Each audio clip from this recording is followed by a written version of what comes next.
Welcome to the Fermented Homestead. If you're new here, my name is Anna, and on this channel I'm sharing our journey of learning how to turn our home into a homestead.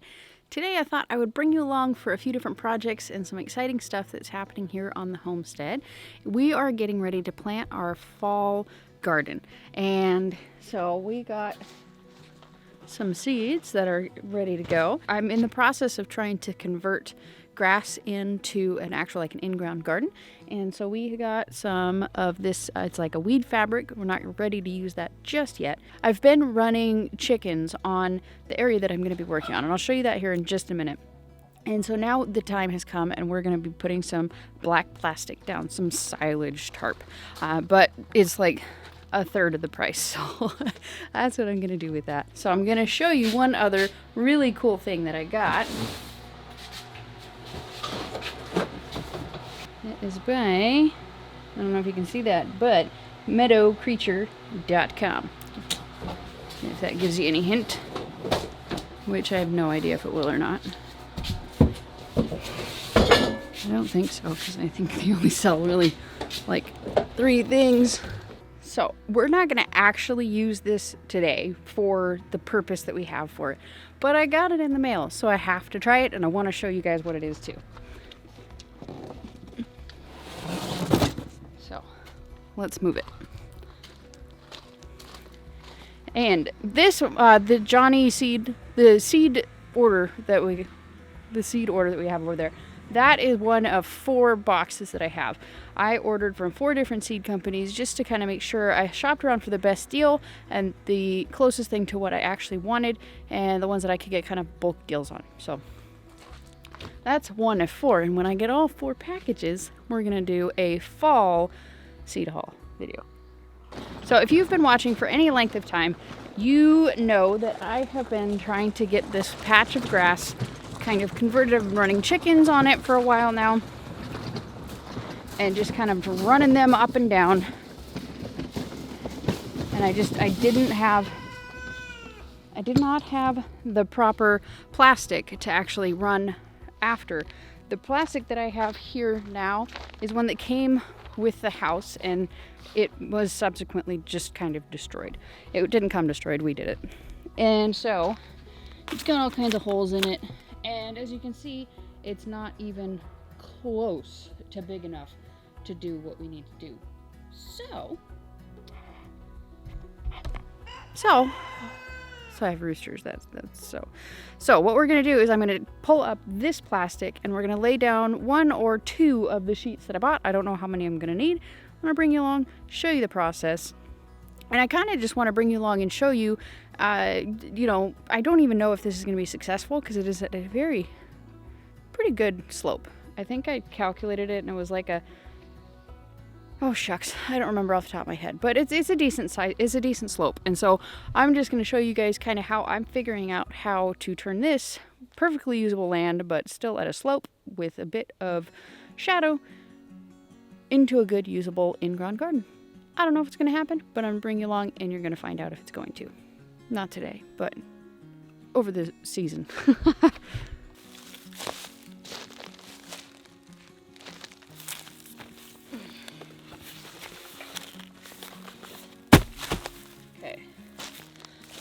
Okay, so the stuff that I got it's a 6 mil plastic. It's polyethylene sheeting, and this is basically the same thing that they use in actual silage tarps, but it's like a third of the cost. I got this at Coastal Farm Supply. I'm sure you can get it at other farm supply stores, and I tried finding out if this is acceptable as opposed to like getting an actual silage tarp. I know silage tarps typically are black on one side, white on the other side. I have no purpose whatsoever for the white side of the plastic, so it really doesn't matter to me. I'm trying to heat up and kill whatever is in this grass, and that's the only purpose that I have for it. So I figured this probably should work. And but yeah, I tried looking it up, and I couldn't really find any information. I didn't try super duper hard, but I tried a little bit. And so now we're just gonna go ahead and do this. It's a very thick plastic. It's 6 mil, and it is 20 feet by 100 feet. And so we're gonna see how far down this hill we can get. I think I can get all the way down the hill just fine. But I just don't have any clue how wide my hill actually is, so we're gonna find out.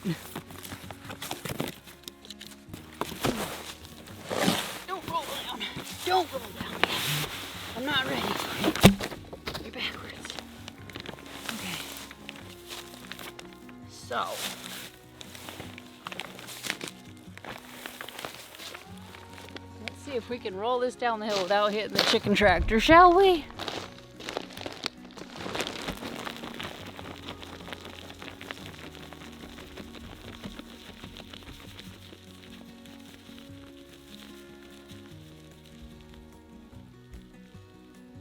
It stopped.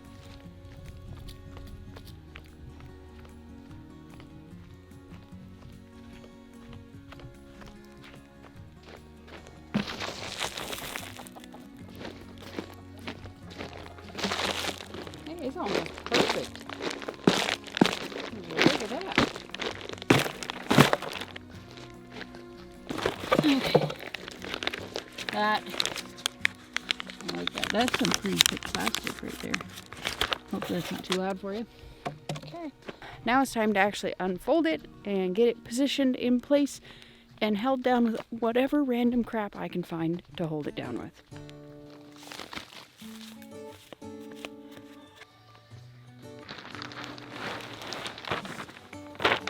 So I've always known that I had a terrible, like, depth of perception field.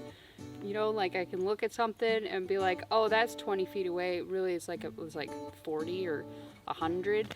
So 100 feet looks like 20 feet is more than wide enough to fit this area. So that's great. I only need one of these.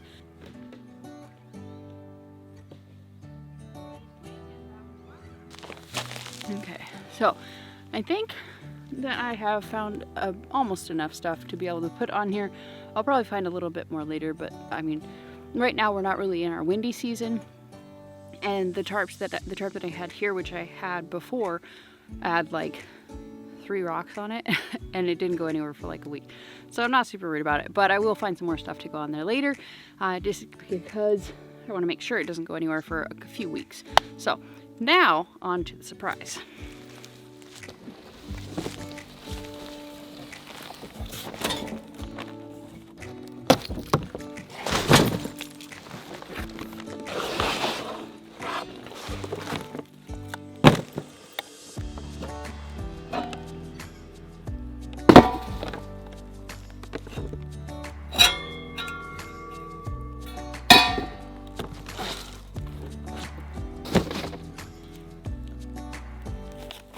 In case you don't know what this is, it's a broad fork.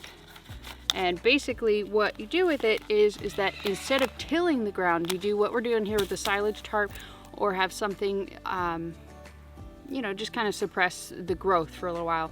Chickens or whatever it may be, have them kind of till it up a little bit, and then you use the broad fork to go through. And I'll show you kind of the principle of it. We're not going to do a whole lot because it's not ready, but I wanted to show you. I couldn't wait any longer before I showed you.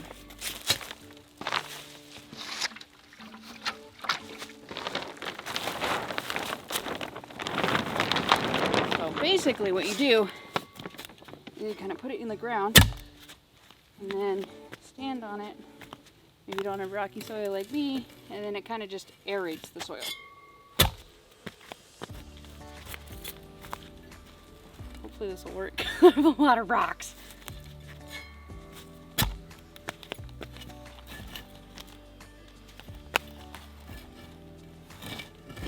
There it goes.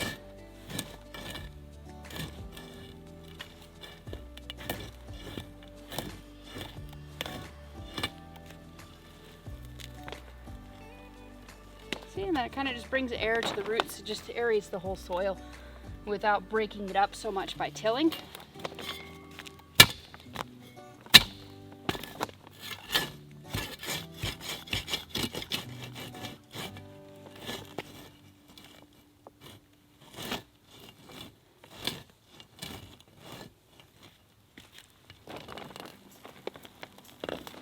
See? And then that way you're not killing all the life that you just spent so long trying to foster and trying to grow and develop. You're just bringing air to it.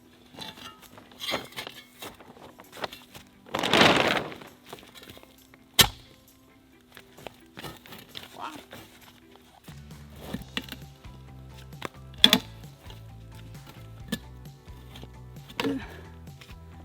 Big rocks.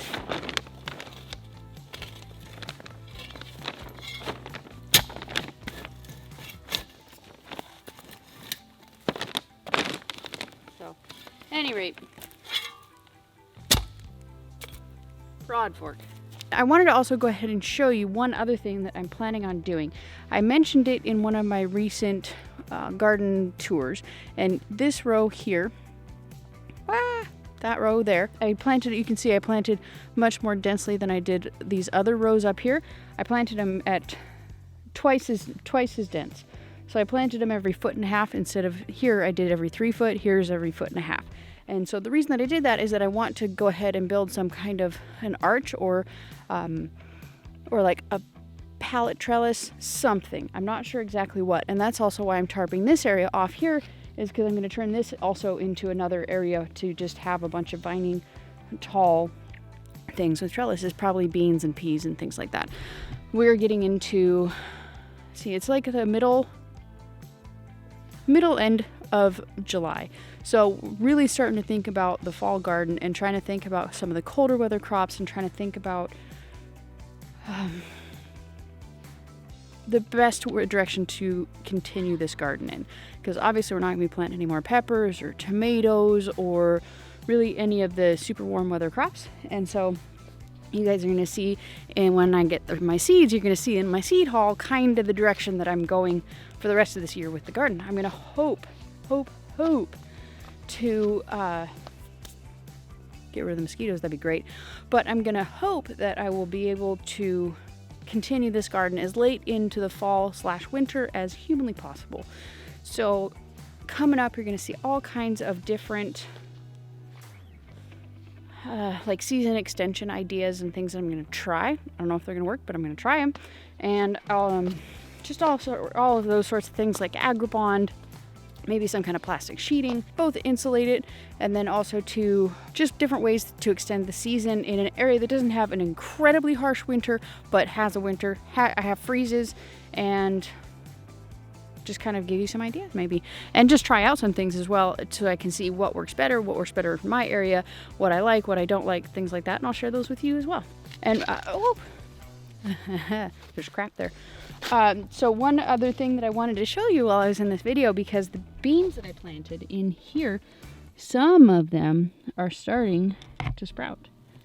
There's just a few of them. Some of them actually are still floating when I water them. I'm not watering them very deeply, so I'm kind of surprised that they're floating. But yeah, making some pretty good progress on all these climbing beans. I think a couple other projects that I'm going to be working on around here, like I said, season extension.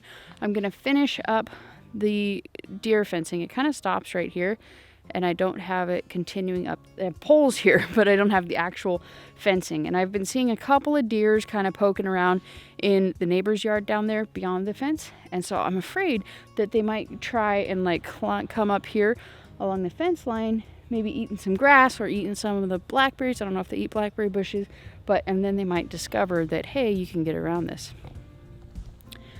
So it is time to finally finish that, and hopefully I'll be doing that this weekend. What else have we got going on here? We're also going to probably be putting in some kind of a drip irrigation system. It takes an eternity to water this garden. I mean, I don't have any irrigation in here whatsoever.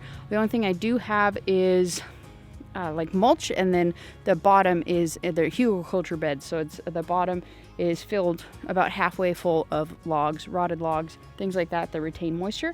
So I think that's why I don't have to garden it, or I don't have to water a whole lot. But I mean, I do have to water, and it takes forever. So I think I missed this in the garden tour that I did last time. And I had planted a whole bunch of different herbs and things like that in pots in the front of the house. So I wanted to go ahead and show you. These weren't planted, but they're here. These are just a bunch of chives. These have been with us for years. They're just in the same pot, and they just, for some reason, decide to keep coming back every year. So we got some valerian right here, and I'm really excited because I take valerian root, and I buy valerian root in order to help me sleep, because I have a mind that just won't stop thinking, and this is the only thing that really helps me to calm my mind, and I just fall right asleep. I love that stuff. So it'd be great to be able to harvest the roots and be able to do it myself. And then over here there's some hyssop, and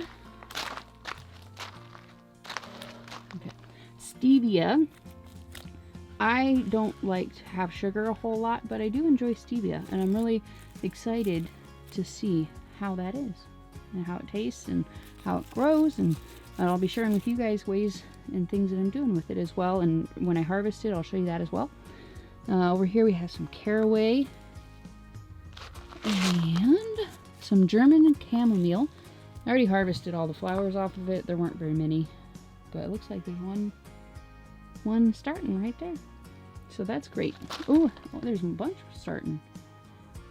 Okay, and then here, I'm just starting some oregano. I just threw the seeds in there, and they're ready to go. They're just starting. You can see them. They're starting to come up. I put a bunch. They're tiny little seeds, so it's hard to control how many you put in there. Okay, here's a bunch of lemon balm. I just harvested some of it, and it is hanging up in my room.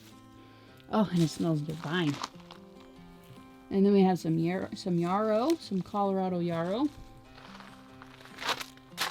And over here is some more lemon balm, just a different variety. And this one I just started this year.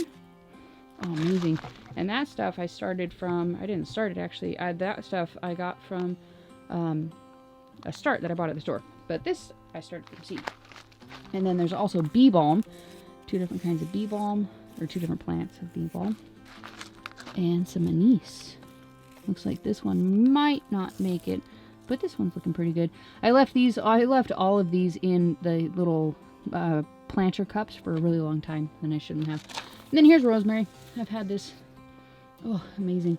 I've had this also for a really, really super long time. So it's just kind of taken all of my neglect and forgetfulness, and it just keeps coming back. So one other thing, I know I keep saying one other thing and it keeps going to more things, but I have been trying to look for a way to make a really inexpensive seed starting mixture. And I've been doing a bunch of research and looking on like Pinterest and all different kinds of gardening sites and things like that, and trying to find a really inexpensive way. Because with the actual seeds starting, it seems like you just kind of want as neutral of a medium as possible. And so anyways, some of the recipes and stuff that I've found online led me to believe that I might be able to get away with something kind of interesting. I'm going to show you guys everything that I'm doing, show you the progress, show you if it works, show you, how well it does, the germination rates, and, if there's any diseases and all of those sorts of things. But my idea is to mix 50-50 of these 2. I got these in bulk. I mean, that's quite a lot of seed starting mix. So anyways, what I got is just a dark, fine wood chips, basically. Just really, really mulched down and really broken down, okay? So that is kind of what I'm thinking for moisture retention. And then this is some not very well broken down, but they said that was broken down for a year, but it's not super small. It is compost.